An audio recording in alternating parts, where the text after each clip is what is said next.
दोस्तों, Pegasus spyware एक बार फिर चर्चा में है। आखिरी बार भारत में इसे 2019 में देखा गया था, जब कुछ व्हाट्सएप यूजर इसके शिकार हुए थे। यूजर्स की लिस्ट में कई पत्रकार और कई कार्यकर्ता भी शामिल थे। इस वायरस से पीड़ित लोगों को व्हाट्सएप मैसेज मिले थे, जिसमें बताया गया था कि पेगासस ने उनके फ़ोन पर कब्जा कर लिया है। कई प्रमुख वेबसाइट से मिली जानकारी के मुताबिक भारत में 40 से ज़्यादा पत्रकार, कार्यकर्ता और अन्य प्रमुख लोग शामिल थे, जिन पर जासूसी की जा रही थी। तो आइए जानते हैं पेगासस स्पाईवेयर और यह कैसे व्हाट्सएप में घुस जाता है।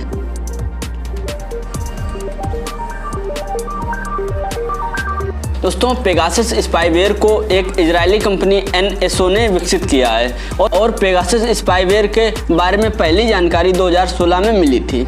स्पाईवेयर अपने नाम के मुताबिक लोगों की उनकी फ़ोन के जरिए जासूसी करता है। पेगासस स्पाईवेयर जासूसी करने के लिए अपने टारगेट के फ़ोन पर एक लिंक भेजता है।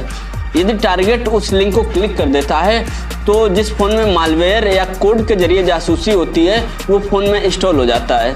कई बार उस लिंक को क्लिक करने की ज़रूरत भी नहीं होती है। एक बार पेगासस मोबाइल फ़ोन में इंस्टॉल हो गया तो उसका पूरे फ़ोन पर कब्जा हो जाता है। फ़ोन यूजर्स की सारी डिटेल्स उसके पास आ जाती हैं। दोस्तों, यह फ़ोन में अपने आप इंस्टॉल हो जाता है। सितंबर 2018 में टोरंटो के सिटीजन लैब ने इस स्पाईवेयर के बारे में कुछ चौंकाने वाली जानकारी दी।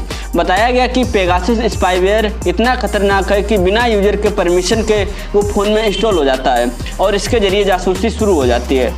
सिटीजन लैब ने उस वक्त बताया था कि दुनिया भर में करीब 45 देशों में ये स्पाईवेयर एक्टिव था। दोस्तों, यदि एक बार फ़ोन में पेगासस स्पाईवेयर इंस्टॉल हो जाता है तो पूरे फ़ोन पर उसका कब्जा होता है।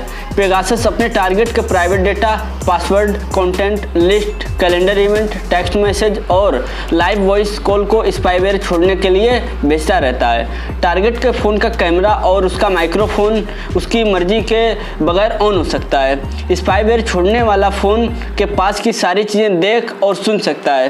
पेगासस इंस्टॉल होने के बाद फ़ोन पासवर्ड प्रोटेक्ट नहीं रहता है। स्पाईवेयर के लिए पासवर्ड कोई रुकावट पैदा नहीं करता है। दोस्तों, 2016 में व्हाट्सएप ने बताया था कि पेगासस ऐप के वीडियो और वॉइस कॉल फंक्शन पर हमला करता है। इसमें टारगेट को फ़ोन उठाने की ज़रूरत नहीं होती है, वो अपने आप उठ जाता है। तो दोस्तों, अब आपके मन में ये भी सवाल उठ रहा होगा कि पेगासस कितना खतरनाक है और आपको इसके बारे में चिंता करनी चाहिए।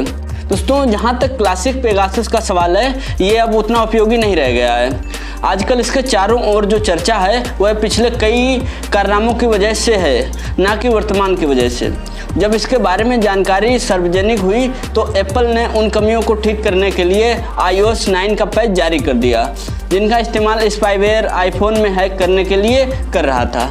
तो दोस्तों, दूसरी तरफ जब व्हाट्सएप और एंड्रॉयड को टारगेट करने वाले पेगासस की जानकारी सार्वजनिक हो गई तो गूगल और व्हाट्सएप ने सिक्योरिटी पैच जारी कर दिया, जो कि पेगासस इस्तेमाल कर रहा था।